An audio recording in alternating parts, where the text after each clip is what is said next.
Hola, ¿qué tal? Buenos días. Soy el doctor Rodolfo Lugo Saldaña, de la ciudad de Monterrey, Nuevo León, México.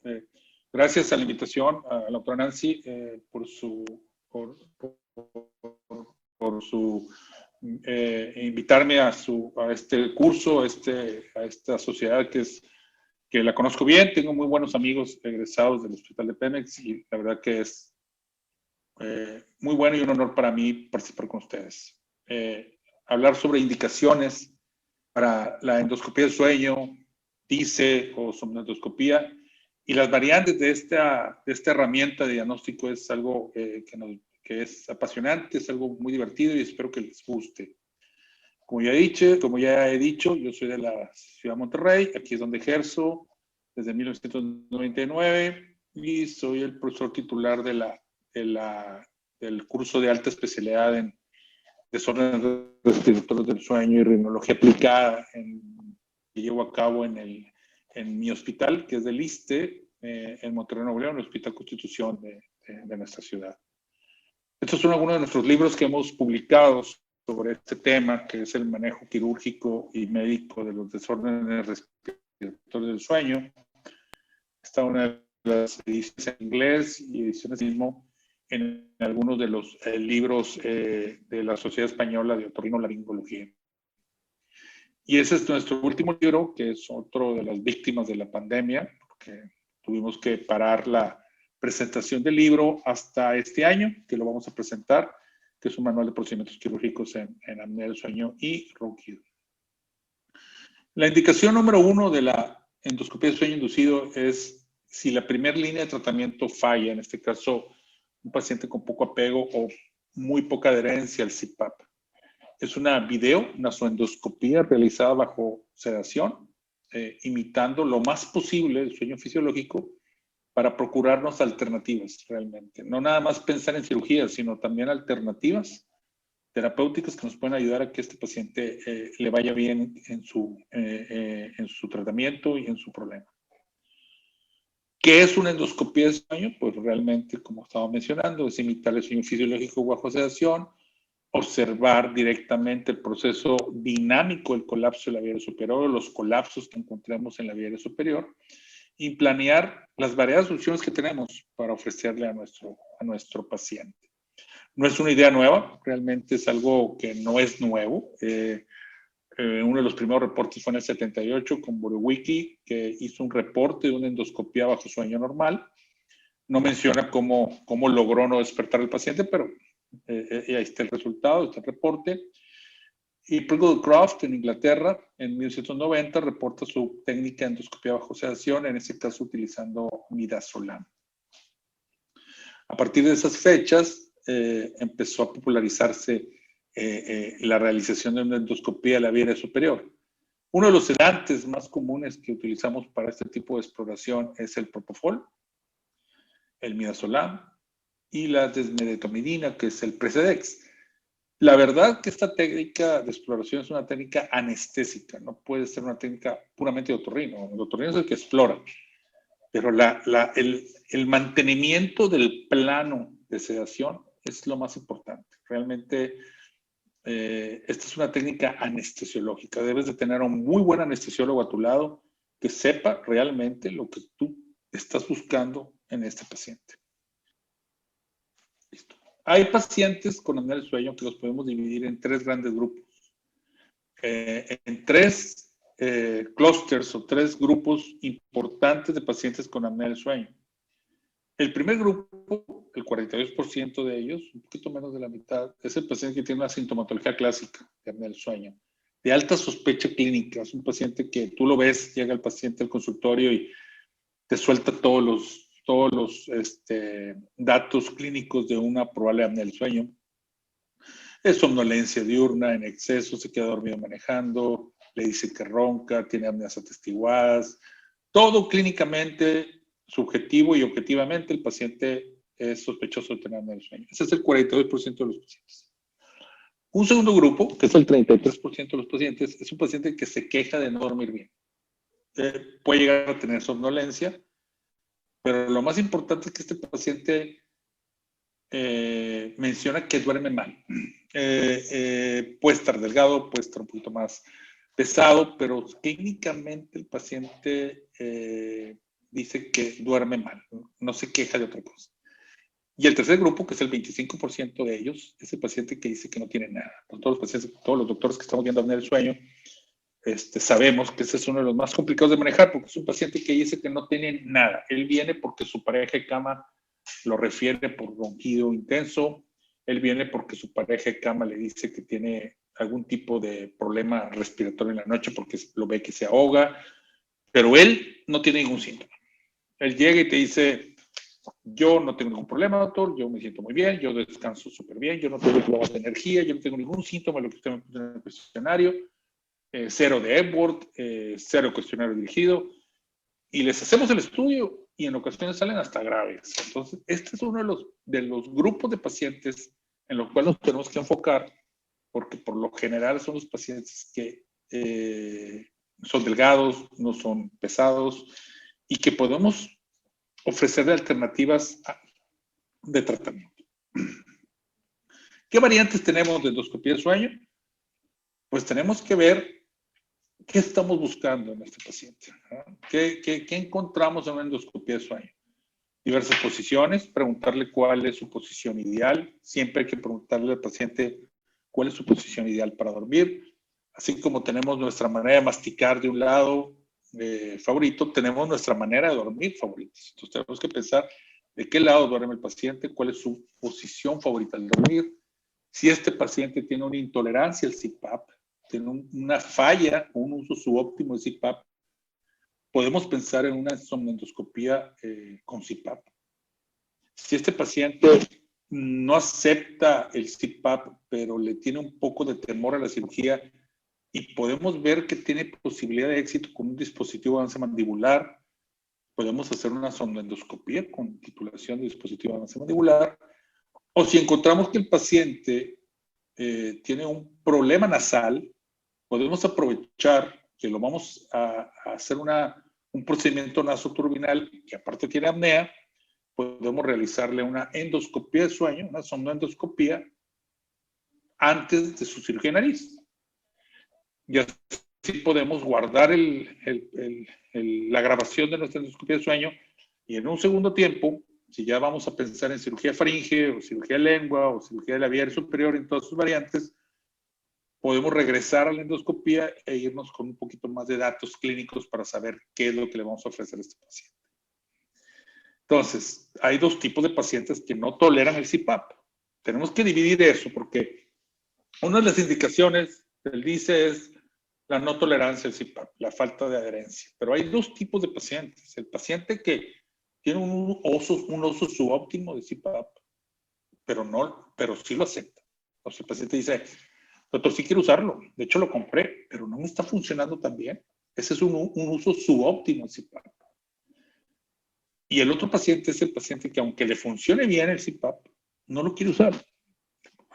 Típico en pacientes jóvenes, típico en el paciente que dice que no tiene nada, porque pues, dice que no tiene nada porque se va a poner un CPAP todas las noches. Entonces es un problema buscar el grupo de pacientes que tienen más falla y más porcentaje de poca adherencia. Ese tipo de pacientes. Por eso digo que tenemos que tener ojo con ese clúster o con ese grupo de pacientes. El paciente que no acepte el CPAP aunque funcione, tenemos que empezar a hacerle una endoscopía de sueño. Con alguna variable, sí, ofrecerle el dispositivo mandibular, las posiciones, como hemos dicho, y pensar en una cirugía de la vía aérea superior. Entonces, tenemos esos dos tipos de pacientes. Hay uno que le podemos hacer un DICE con CPAP para ver por qué le está fallando, y el otro paciente que le podemos hacer las otras variables de endoscopía de sueño. Entonces, tenemos un paciente que no acepta el CPAP, aunque funcione. Esto es típico. Esto lo vemos todos los días. Paciente que le hicieron una polisonografía, súper bien, muy bien hecha, con su buen diagnóstico, y mencionan, se intenta colocar el CPAP, pero el paciente no lo tolera. En la gran mayoría de las clínicas de sueño, ahí ya le pararon. Si el paciente no tolera el CPAP, ya, se acabó su trabajo, tiene un problema de apnea del sueño y listo. Y ahí es lo importante, ahí tenemos que trabajar con esas clínicas de sueño que todavía no tienen la costumbre de tener un otorrinolaringólogo a su lado y decir, bueno, si este paciente es compatible a un síndrome de apnea obstructiva del sueño severa y no quiere usar el CPAP, pues aunque tú le digas lo que quieras, ese paciente no lo va a usar. O sea, no lo puedes hipnotizar y decirle que lo use.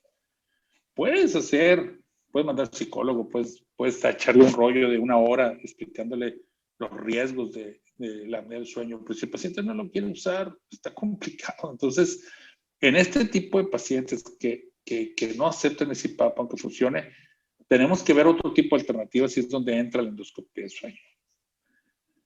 Patrones tenemos muchísimos.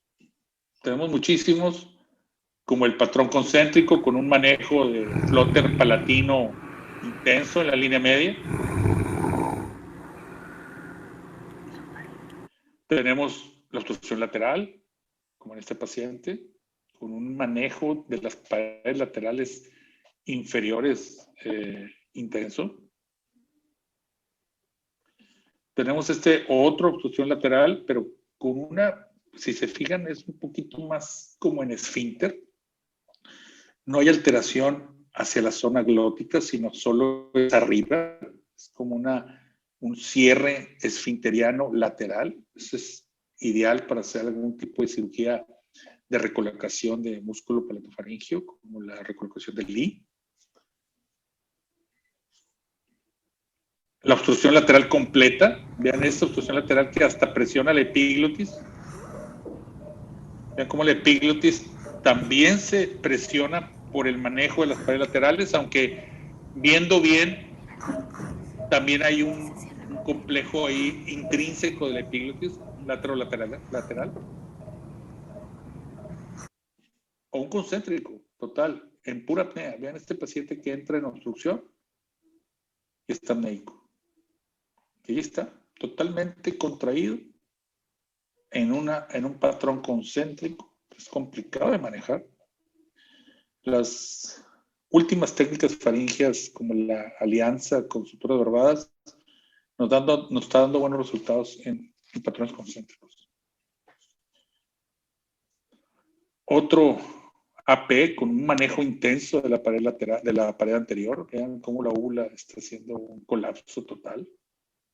No todos los pacientes tienen un colapso uvular, pero en uno sí.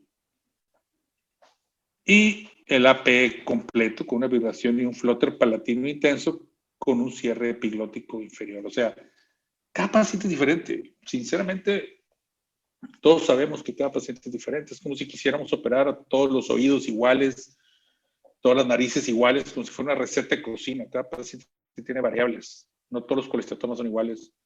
No todas las desviaciones septales son iguales. No todas las alteraciones en la base del cráneo son iguales. ¿Por qué la vía aérea superior del paciente va a ser igual que en todos? O sea, y es por eso que hacer una receta de cocina, hacer solo una técnica quirúrgica, pues te cierra a tener resultados limitados. ¿Qué opciones terapéuticas podemos, antes de pensar en un paciente, que obviamente le vamos a hacer una opción terapéutica, qué tenemos que medir antes de hacer una endoscopia de sueño? El índice de masa corporal es importante, el perímetro cervical es muy importante, las variantes craneofaciales también tenemos que evaluarlas. Las expectativas de tratamiento que tiene el paciente es importante. Yo no me voy a una endoscopia de sueño si no le hice una titulación de CPAP antes. O sea, es bien complicado no haberle hecho una titulación de CPAP. De hecho, me llegan pacientes que ya los intentaron titular, pregunto qué técnico utilizaron y yo prefiero retitular al paciente para ver si realmente fue una falla en la técnica de titulación. Y pues la anatomía de la vía aérea superior, que es la clave en estos pacientes obstructivos. Este es un flujograma donde estamos viendo, en pocas palabras, el poco apego y la baja adherencia CPAP. Nos vamos a la exploración despierto, que es otra cosa. La exploración despierto con nasoendoscopía despierta, la exploración de la vía oral en un paciente despierto, y después nos vamos a la somnoendoscopía o la endoscopía de sueño inducido con sus variables, que es posicional, hacer una endoscopia de sueño con CPAP o hacer una endoscopia de sueño también con titulación de DAM. ¿Qué variable hay? Que si nos vamos al DAM, al dispositivo mandibular y le va bien, puede ser una opción terapéutica que el paciente puede quedarse con ella. Si se va a cirugía de optimización de CPAP, o sea, es un paciente con problema nasal, pues nos vamos a arreglarle la nariz y nos vamos después a ver si el paciente le va bien con el CPAP. Y terapia posicional, que en ocasiones es un comodín. O sea, la terapia posicional se la podemos ofrecer a casi todos los pacientes antes y después de la cirugía. Y cirugía multinivel, o sea, cirugía, ¿qué le vamos a hacer en la faringe?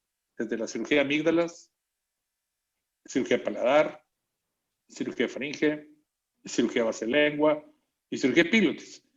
De hecho, la cirugía de amígdalas no es necesario usar el DICE. En ocasiones, con la pura exploración despierto, vemos que este paciente es candidato a cirugía de amígdalas.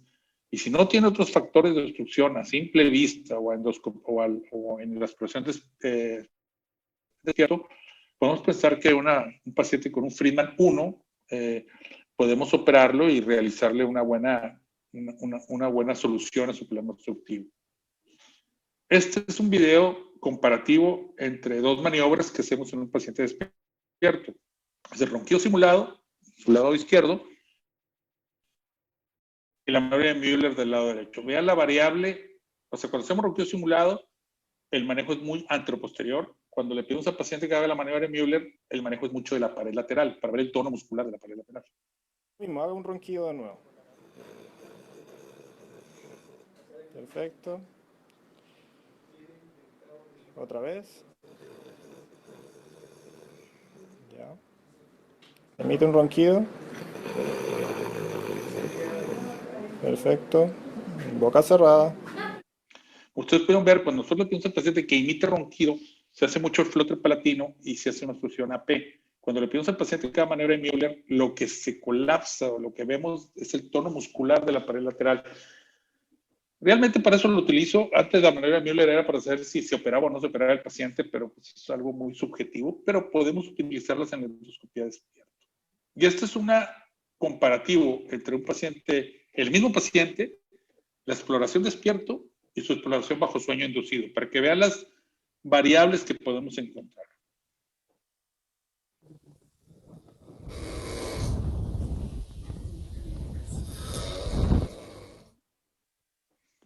Pues su monitorización, siempre es importante hacerle un área especial para eso. Vean el cambio de patrón, más lateral en el paciente dormido, más AP en el paciente despierto. Vean el flóter palatino en un paciente que imita ronquido y el ronquido real en un paciente dormido.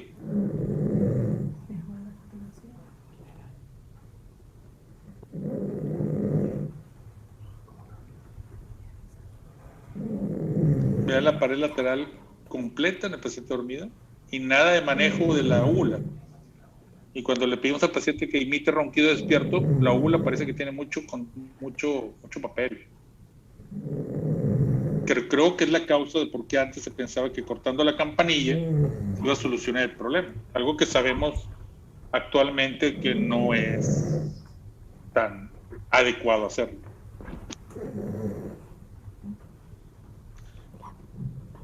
Y si nos vamos a la hipofaringe, vemos la glotis.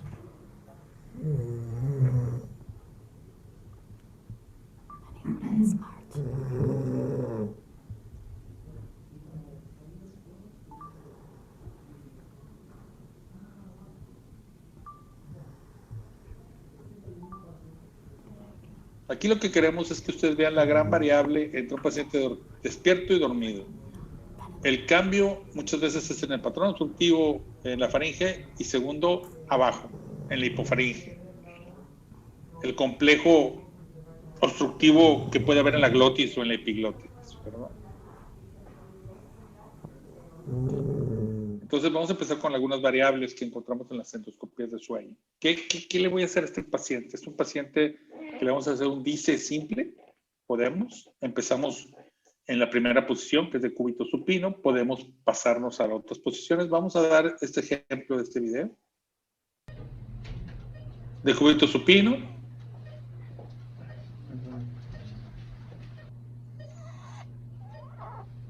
Y a la presión, al esfuerzo respiratorio, tenemos un colapso epiglótico anteroposterior muy claro.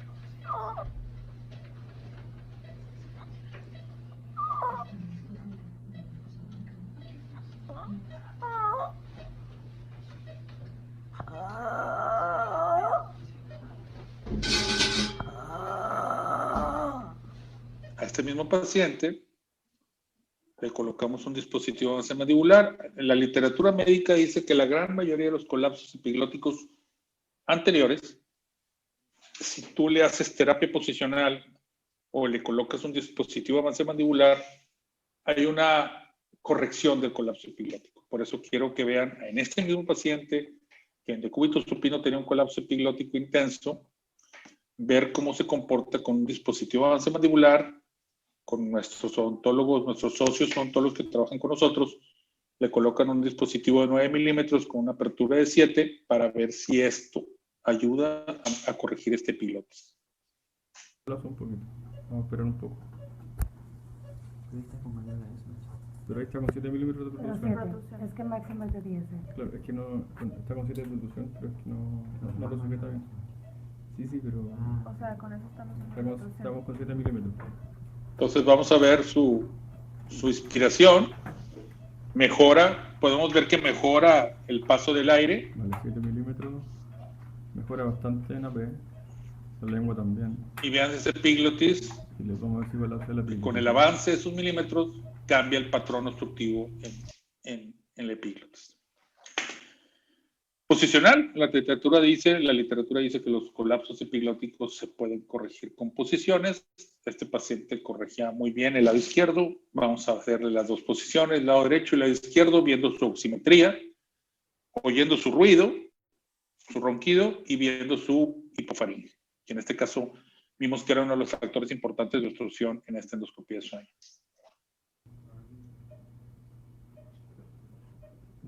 Nos vamos al lado derecho, mejora su ronquido y mejora su colapso. Le colocamos el dispositivo avance mandibular y también corrige. Vean. Smart. Ahora nos vamos al lado izquierdo, sin dispositivo. Y vean cómo el paciente oxigena mejor, hace menos ruido. Le colocamos el dispositivo y mejora con dispositivo y con posiciones. Ahí ya encontramos una probable combinación de terapéutica que le puede dar a este paciente. Ahora, este paciente tenía 10 años utilizando CPAP y empezó a tener falla con el CPAP, un uso subóptimo.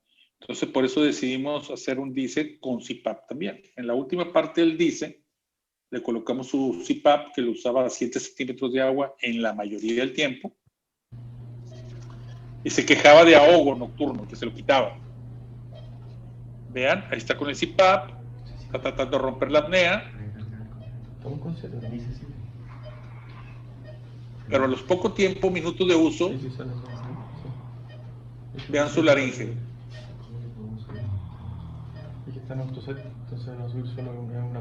Vean su laringe, cómo se empieza a colapsar. Y pues le estamos presentando un laringoespasmo por el uso de CPAP.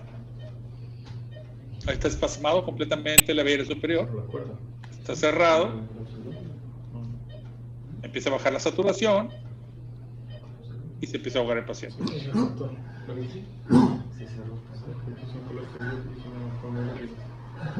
Eso precisamente era la queja del paciente. El paciente a los pocos minutos de utilizar el equipo se empezaba a ahogar y se empezaba a arrancar el equipo. Nosotros pensamos que era por la epiglotis y por eso hicimos esas maniobras, pero después descubrimos que tenía un colapso glótico completo, un laringoespasmo producido por el CPAP, que eso en ocasiones encontramos, y tenemos que pensar en cómo corregirle ese tipo de problemas. Entonces, este caso, pues está complicado que un paciente despierto nos imite todo esto, ¿verdad? Por eso quise presentar estas variantes para que ustedes pudieran ver cómo la endoscopía de sueño inducido en este caso nos ayudó a encontrar la causa de sus problemas.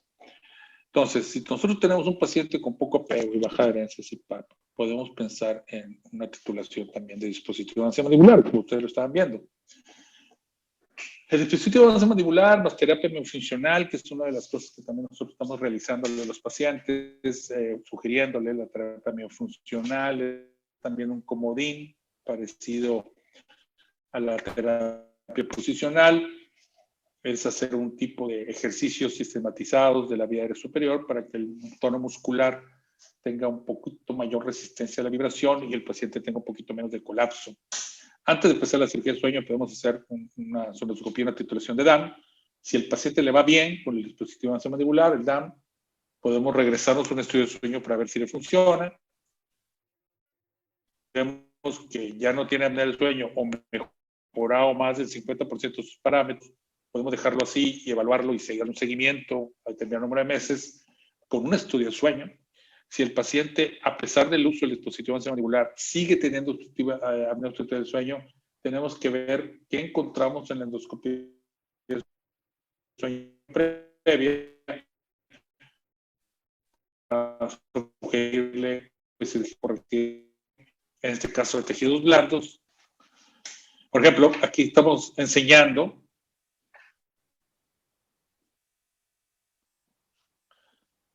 cómo nuestro socio, odontólogo, Daniel Laneiva, él en este caso, él está haciendo un dispositivo de avance mandibular temporal con una especie de acrílico especial y una masilla especial para uso, pues muy espontáneo, nada más unos cuantos minutos para usarlo durante la endoscopia de sueño. Vean cómo la arma.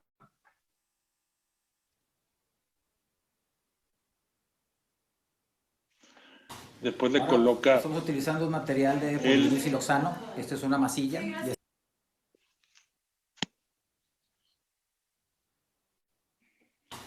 Ahora estamos utilizando un material de polidilsiloxano. Esta es una masilla. Los guantes para poder utilizar esta mezcla no son de látex. No tiene que tener ni talco ni látex. Tiene que ser de nitrilo.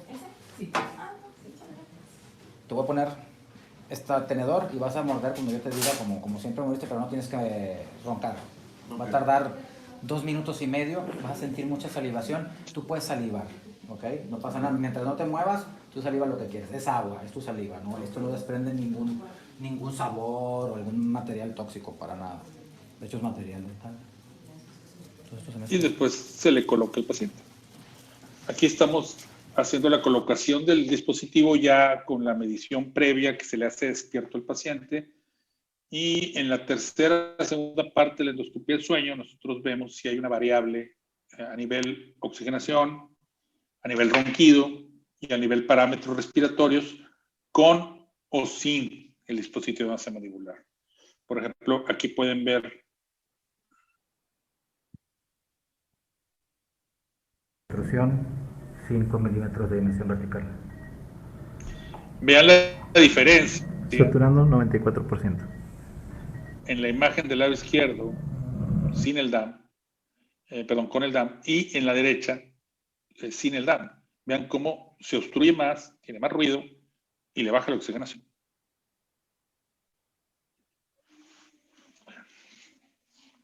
Voy a pasarlos otra vez.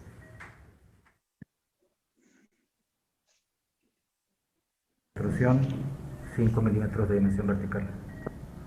Vean el comparativo entre los dos. Saturando 94%. Podemos decir que este paciente es un paciente que le fue bien con la titulación de DAM, en un ronquido, no simulado y no sentado, sino acostado, bajo una sedación.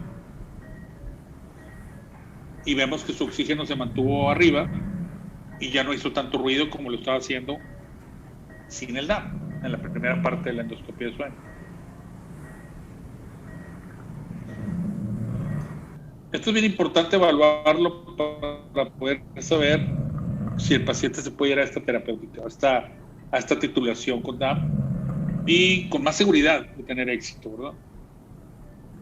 Otro problema es que le colocamos él dice, le hacemos la endoscopia de sueño, le colocamos una titulación de dispositivo mandibular, el paciente sigue igual, sin ninguna mejoría, como en este caso. Vean las amígdalas linguales impresionantes que obstruyen en un 100%. Le colocamos el dispositivo mandibular. Obviamente es un paciente un poquito más severo, con patrones más obstructivos. Le colocamos el dispositivo y el paciente siguió igual o peor. Entonces, él seguía roncando, él seguía obstruido, ¿verdad? Le intentamos bastante avance y el paciente sigue igual. Entonces, pues este paciente sería ilógico pensar que se va a disposición mandibular. O sea, ya hicimos la endoscopia y vimos que esto no es una opción. Y tener que pensar en un manejo de la base de la lengua, una cirugía de reducción de base de lengua junto con una cirugía correctiva de su colapso faríngeo. Algo que nosotros le sugerimos a nuestros pacientes, a nuestros colegas que están manejando esto o quieren empezar a manejar desórdenes respiratorios de sueño, es que el paciente tenga una patología nasal turbinal. O sea, si nosotros tenemos un paciente con apnea del sueño y tenemos un problema nasal, podemos aprovechar el procedimiento que vamos a hacer en la nariz para realizar una somnoendoscopía durante el mismo evento, pensar en el concepto de la optimización del CPAP. Si este paciente era de los que tenía un uso subóptimo, poder hacer una retitulación de CPAP, y si de plano el CPAP sigue siendo una opción no viable, pensar en la cirugía de sueño, ya recordando qué es lo que encontramos en la endoscopia de sueño previa. Esta es una sábana especial que diseñamos para estos tiempos de pandemia, para evitar la propagación del aerosol. Está abierta por abajo, pero tiene una pequeña apertura en el plástico transparente para poder nosotros realizar la introducción del nasoendoscopio sin que haya tanta propagación de CPAP, de aerosol, y podemos utilizar el CPAP, podemos utilizar el dispositivo mandibular sin ningún problema. Entonces, ¿qué otros pacientes podemos pensar en hacerle una endoscopia de sueño? Un paciente que se va a cirugía maxilomandibular, que aparte también tiene obstrucción en tejidos blandos, podemos nosotros hacer esa combinación de hacerle la nariz, hacer los cornetes, hacemos el DICE, sabemos que el paciente se va a cirugía maxilomandibular, nuestro maxilofacial con el que trabajamos en equipo, le realiza la cirugía maxilomandibular y nos vamos al estudio sueño postquirúrgico. Esto es bien importante. Nosotros como los cirujanos de sueño tenemos que pensar en siempre realizar un estudio de sueño postquirúrgico. Es bien difícil dar de alta a un paciente de manera subjetiva solo porque el paciente dice, sí, me siento mejor, doctor, listo. Pues sí, eso está muy bien, pero tenemos que ver si la cirugía realmente tuvo éxito. Hacer el estudio, ver si ya sigue teniendo problema patológico obstructivo, y si lo sigue teniendo, ahí una de las indicaciones es hacer un DICE, o sea, hacer una endoscopia de sueño postquirúrgica para ver si hay tejido de blando redundante, si sigue teniendo un problema obstructivo este paciente, a pesar de haberle hecho una cirugía esquelética, que es de las que tienen mayor éxito, pero también tienen pacientes con recidiva. Entonces, tenemos que pensar que es una respuesta a un paciente el cual no ha tenido los resultados adecuados o esperables. ¿Dónde no está indicado un DICE? Un paciente que se va con obesidad mórbida y que se va a cirugía bariátrica, pues yo creo que no es necesaria la exploración. Ese se va directo a cirugía bariátrica con titulación de CPAP. Realmente nos enfocamos mucho en la retitulación y titulación de CPAP para que el paciente le vaya bien en todo lo perioperatorio y la cirugía bariátrica. Sí pensar un estudio de sueño postquirúrgico, porque los cirujanos bariatras por lo general dan de alta al paciente de manera muy subjetiva. Está muy delgado, el paciente ya no se siente mal, listo. Pero si hay un alto porcentaje de pacientes con recidiva de apnea, recuerden que hay dos tipos de apnea en estos pacientes obesos. El paciente con una hipoventilación relacionada con la obesidad, o el paciente con una apnea obstructiva del sueño. El paciente con una hipoventilación relacionada con la obesidad, le quita la obesidad y el paciente está curado. Su saturación nunca ha sido afectada, solo era por la obesidad. Pero el paciente que tiene apnea obstructiva del sueño, nosotros vemos muchos pacientes con apnea obstructiva del sueño que no están obesos. Entonces, si este paciente tiene ese tipo de problema, pues aunque le hagan la cirugía bariátrica, va a seguir teniendo patrones obstructivos, y es por eso que tenemos que pensar siempre en un estudio de sueño postquirúrgico en pacientes que se le ha hecho cirugía bariátrica. Clasificaciones. Pues tenemos 17 clasificaciones. Es algo exagerado. Esos son los problemas que tenemos en la endoscopia. Ahorita tenemos 17 clasificaciones diferentes para evaluar una endoscopia de sueño inducido. Tenemos la primera clasificación de 2 grupos de Croft, que lo manejan en 1, 2 y 3 dependiendo de la obstrucción. La clasificación de Pringle, que fue su socio, en 5 grados. La clasificación de 3 grados de Camilleri. La clasificación de 4 zonas de Quinn. La clasificación A, B y C de Sadaoka. La clasificación sencilla de Higami de tipo obstructivo, tipo concéntrico. La clasificación de Iwanaga, que le ponen tipos de obstrucción diferentes. La clasificación de Kesirian, que es la BOAT, que es la de las más utilizadas. Una clasificación de Vicini, que es la NOL, que para mí es muy buena. La clasificación de Bakar, de 5 zonas. La clasificación de 4 niveles de Victors. La clasificación del 0 al 3, índice de 0 a 3 de Boyd Gillespie. La clasificación de Q, retropalatar retrolingual, se acabó. La clasificación de Lee, que son zonas y grados, del 1 al 3. La clasificación de Herzog, también de zonas y de grados. La clasificación de Carrasco, que habla de la estructura y el nivel de obstrucción. Y la clasificación de Beer, que es la palate, tonsil, lingual, base of tongue and epiglottis obstruction. Sinceramente, en este estudio comparativo de Alonso de Viana Jr., que es un grupo de Brasil, menciona cuál es la ideal y resulta que la BOAT sigue siendo una de las más utilizadas junto con la NOL. No hay una clasificación universal. Las conclusiones de este estudio mencionan que el BOAT es el más utilizado. Si no utilizas el BOAT, puedes utilizar el NOL o la PTL2B de Beer. La clasificación de Beer es buena. La verdad que nosotros la hemos utilizado, es la que últimamente hemos utilizado más. Y nos da muy fácilmente ver y replicar y explicar los resultados vistos en la endoscopia de sueño. Esta es la clasificación de Beer, de Big Beer.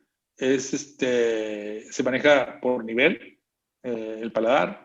Nos vamos a las amígdalas, nos vamos a la pared la faringe lateral, nos vamos a la base de lengua y nos vamos al epiglotis.